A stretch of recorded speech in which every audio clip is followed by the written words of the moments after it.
Hello and welcome to my channel. Today we're going to be talking about homeschooling in the state of Colorado. And this is at hslda.org, and they do have memberships, which would probably help you.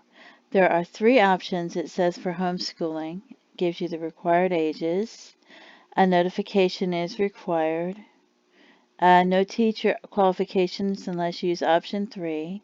They have state-mandated subjects, assessment requirements, and immunization requirements. So we're going to view the complete details.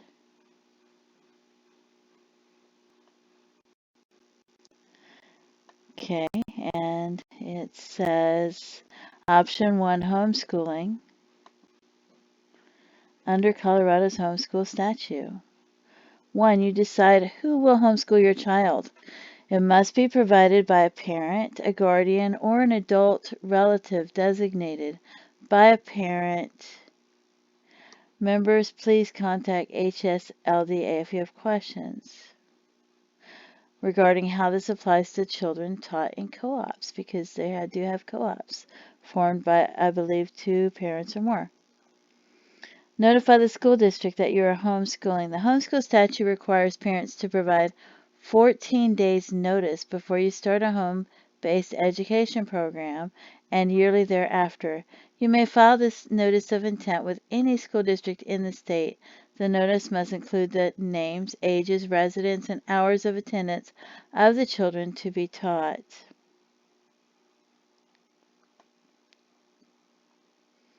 If for some reason you are having trouble meeting the 14-day advance notice, you might want to contact them about that. Teach the required subjects.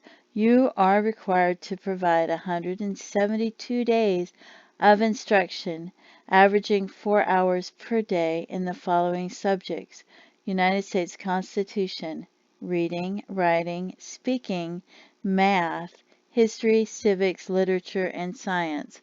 Keeping good records. The law requires Colorado homeschool parents to keep attendance records, test and evaluation results, and immunization records. Sample forms are available for members. The school district where you send your original notice of intent can request access to these documents under certain conditions. If the superintendent has probable cause to believe the homeschool program is not in compliance with the law and requests access to his family's homeschool records, he or she is required to provide the parent with 14 days notice. HSLDA members should contact us immediately if you receive such a request. Test or evaluate your students. Students must be assessed with a nationally standardized achievement test or by a qualified person to determine if they have sufficient academic progress according to their ability. Your child must be tested or evaluated in grades 3, 5, 7, 9, and 11. The test must be nationally standardized achievement test. If you decide to have your child evaluated rather than tested, you must choose one of the following people to conduct the evaluation. Of course, if you choose the Nationally Standardized Achievement Test, I'm not sure if you can give them that test or if one of those people have to give them as well. What to do with the test or evaluation results? They must be submitted to either the school district to which you sent your notice of intent, or you may choose to submit the results to an independent or church school within the state of Colorado. If you do not send the results to the school to which you sent the intent, you must inform the school where you sent the test or evaluation results. I would keep copies of the notice of intent to homeschool, copies of the test results, and put them like in a binder, and some people call that a portfolio. What may happen if your student does not make adequate progress according to the law?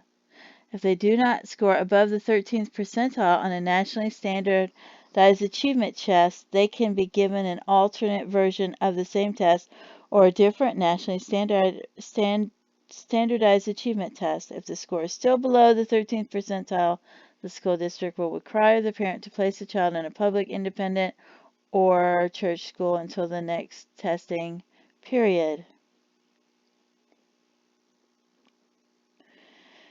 And you can read more on this on that webpage. Homeschooling with an independent school. You can use an independent school. It is also possible for 2 or more homeschool families to establish their own school by keeping minimal records and providing instruction in the required subjects. You can homeschool with a certified teacher as well. Okay, so then we're going to cde.state.co.us. This is Colorado Department of Education, Homeschool in Colorado. There's Getting Started with Homeschool, the letter of intent to homeschool. Parents who wish to begin homeschooling must provide written notification 14 days before beginning the homeschool program to the Colorado School District. It must include the name, age, place of residence, and number of attendance hours for each child that will be participating in the homeschool program. It must be resubmitted each year. There's the subjects that you have to teach. Must include, but are not limited to, skills of reading, writing, speaking, mathematics, history, civics, literature, science, and regular courses of instruction in the Constitution of the United States.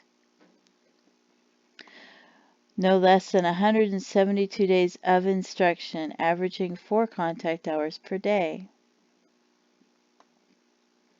You need to keep records on a permanent basis by a parent who is overseeing the homeschool program. The records must include, but are not limited to, attendance, test and evaluation records, and immunization records. The records shall be provided and produced to the school district that received the written notifications, not the state of Colorado, at the school district's request. They cannot request the records without probable cause and must give 14 days written notice.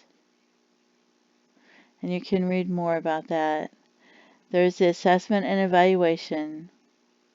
Students that are participating in homeschool program must have academic progress evaluations. Grades 3, 5, 7, 9, and 11. Students can take the nationally standardized achievement test by a qualified person, as described in, and can be selected by the parent to evaluate the student's academic progress. The results shall be submitted to the applicable entity specified by that. The state cannot provide guidance regarding assessment of evaluation. Other things to know about school. Homeschool. Homeschool is considered non-public and is not regulated by the state of Colorado. The parent who oversees the homeschool program is taking on the responsibility of obtaining books, supplies, tests, and is responsible for any costs associated. Homeschool is not accredited by the Colorado Department of Education. Okay.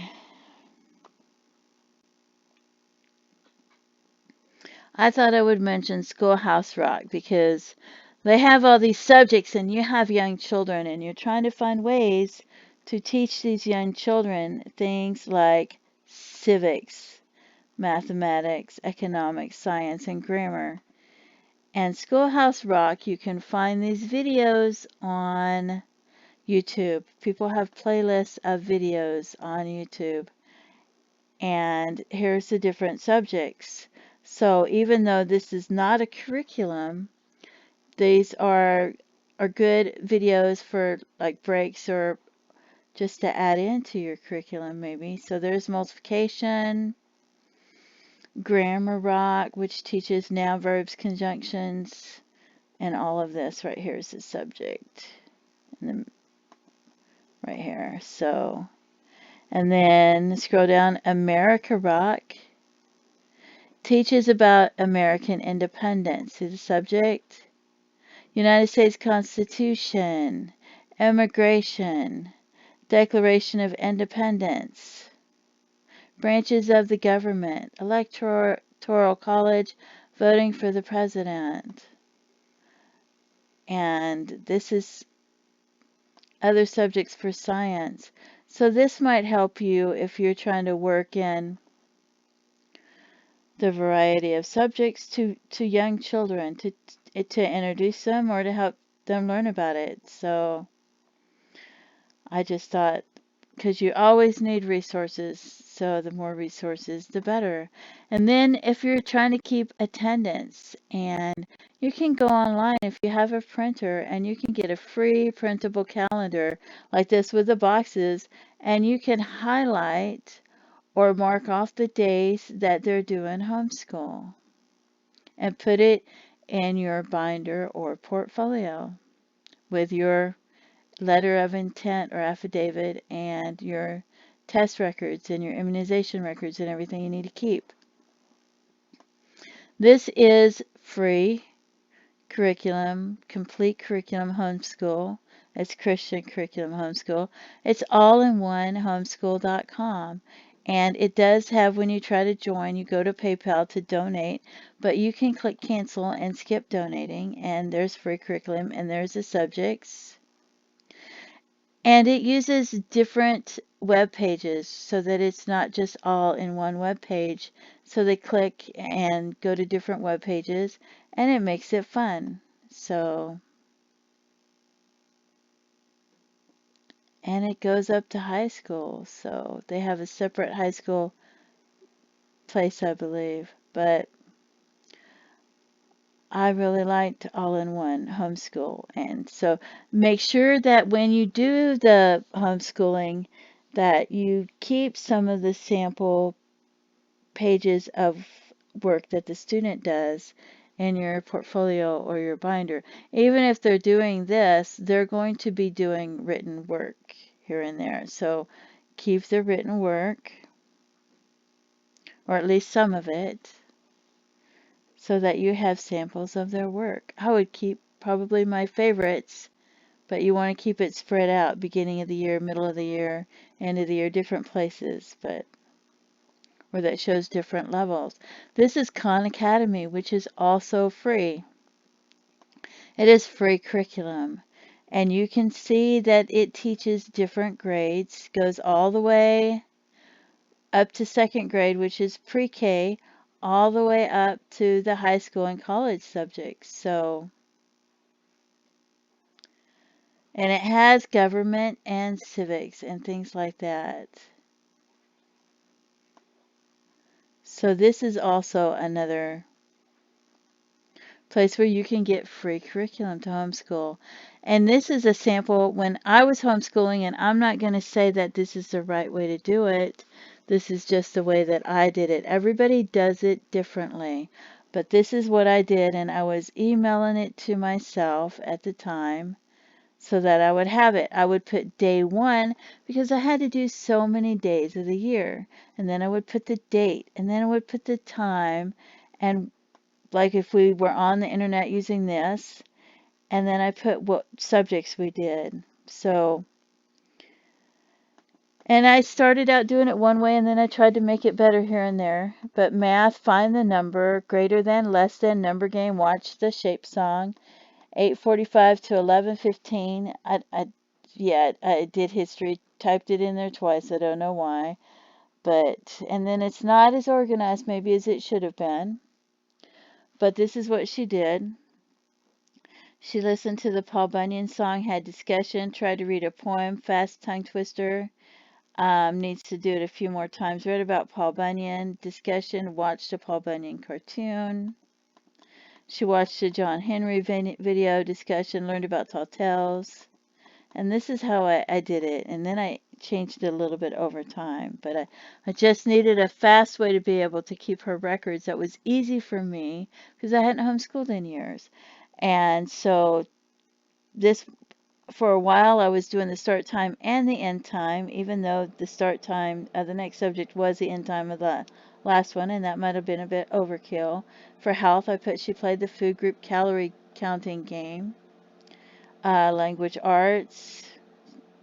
So I would write down the subject and write down what she did and keep it in a daily log. And some people don't do it that way. Some people keep one paper listing everything they're learning for the year, and then they just mark off the calendar, and on maybe the top right hand calendar they'll put the start time and the end time.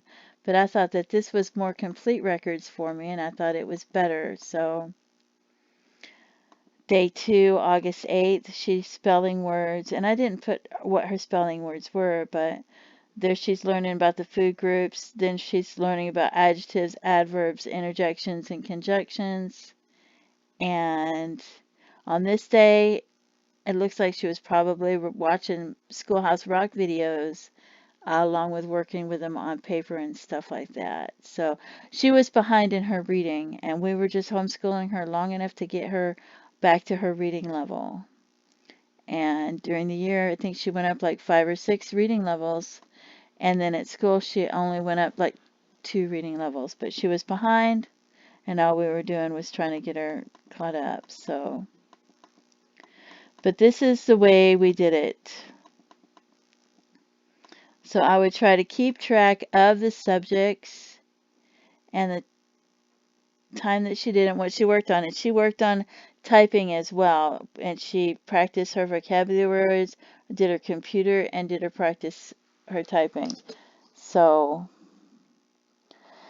this is just an idea if you need a way, because if you're new to homeschooling and you're trying to figure out how you're going to keep the records, and if you watch some of these videos, the way these people keep these records, it does seem like they do it complicated, some of it. So if you want to do it complicated, because you're homeschooling, you might want that keepsake for years later to look at, because it's not only your child is learning, but you're teaching, and it's a beautiful keepsake for both of you. But in the meantime, like I said, this was day 6. I did reading, what she did, writing, what she did. She's learning about poems, history, she's learning about maps, things like that. And if she did any cooking classes or anything, I would put that down. She might have been cooking French toast or scrambled eggs or helping me with something simple like that. So this is the way that I did it, and hopefully this helps someone, because it's hard to figure out how to keep records. And to me, this was easy because then I had to do it for so many days. And with the day numbered, I would know when I had completed those amount of days, and then I could just keep going if I wanted to. And she did more hours than she needed to. You only need to do it. It said for, I believe, 4 hours a day, but she didn't have a problem doing it all day. And so there's the way we did that. And here's ushistory.org textbooks. So this is free online textbook. You go to ushistory.org and you can find this from their homepage. It'll say where you can click to find free online textbooks for U.S. history, American government, and American civilization. So civilizations. But there's more resources for you. There's a lot of free resources out there, so I just threw a few of them in here. This one is rhlschool.com, and then when I went there, I selected English because I love their English. And there it is. It teaches synonyms, nouns as adjectives, the real verb, the real noun. You can click on it and go to the page, and you can see where it's teaching you about the noun. Water is the noun. So I just really like this because it was so simple and so easy to use. And so it's another resource that you can find if you need more resources for teaching. This one is read.gov. and it's kids. It's the Library of Congress. And the Library of Congress contains a lot of free stuff. But you go here and you can click on classic children's books, for example. And when you go there, you can see some of their featured content. So we'll click on Humpty Dumpty. And then there's a book. And they have a lot of resources. They have books for adults and all sorts of books there. But it's a lot to work through. But there are some books for kids where you can find books online. You don't have to leave your house. So that you can use that for reading. And then you can have discussions about it and ask them questions about it. And have them tell you about the story. This one is another one. It is International Children's Digital Library, a library for the world's children, University of Maryland. You can see the address right here that I went to if you want to type it in. This one has a lot of books, and I mean a lot of books. And they're free. They're free, and there's thousands of them. Many of them are repeated, but like I said, it goes up way into the thousands. So, yeah. So if you need books, and I will pick the Three Little Kittens to show you as an example. Click on this, and then you go to read it. Click the first page, or any page you want to, and then you can zoom in and zoom out using these little three things right here, where it says zoom in, zoom out. So I can go to the next page. So there's reading the Three Little Kittens, and then I'll go back.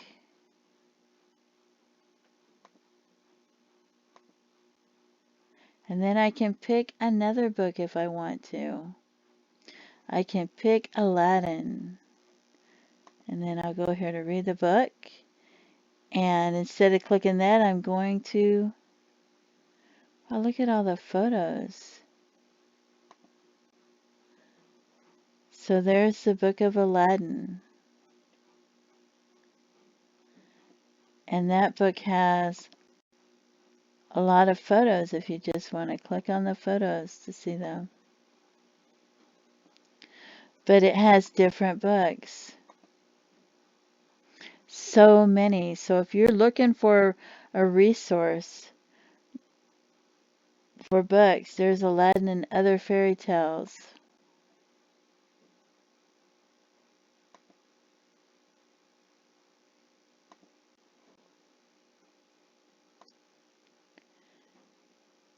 So this looks like it might be shorter stories. But you can find so many books. So if you don't like the way one of them's being told, you can find it differently. Like if you don't like that particular book, you can find another one. So Alice's Alphabet.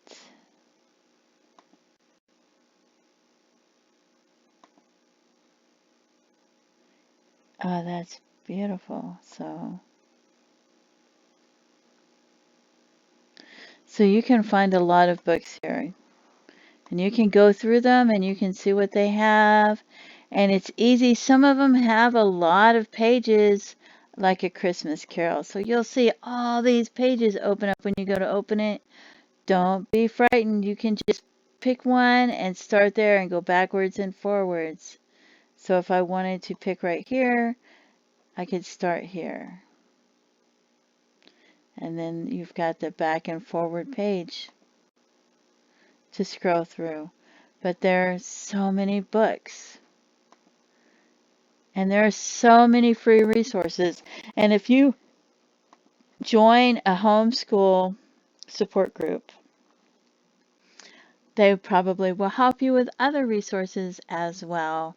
So I thought I would add that as well. And you can Google it, probably find different web pages that have homeschool support groups. You might could ask the Board of Education if they have a list. But here's some of them showing up. And if you contact some of these homeschool support groups, they might also have a list of other support groups as well. So you can get a hold of them and email them, call them. If the email link doesn't work, try to find another email. They have Facebook. So you can try to get a hold of one of these support groups or several to try to get support with your homeschooling and see how they can help you. It's always good to have support. And some of these might cost a little bit of a fee or they might be free. It just depends on the group. So there are some support groups. You can pause the video if you need to get more information from them. I don't know if they're all working, if the phone numbers work, or if they're old phone numbers, or if the emails work. But you can Google to find homeschool support groups in Colorado, or Google to find them in your area, or ask around. I'm hoping some of this helps people, and that is my reason for doing this. Feel free to leave comments, and thank you for tuning into my channel. Have a great day. Bye-bye.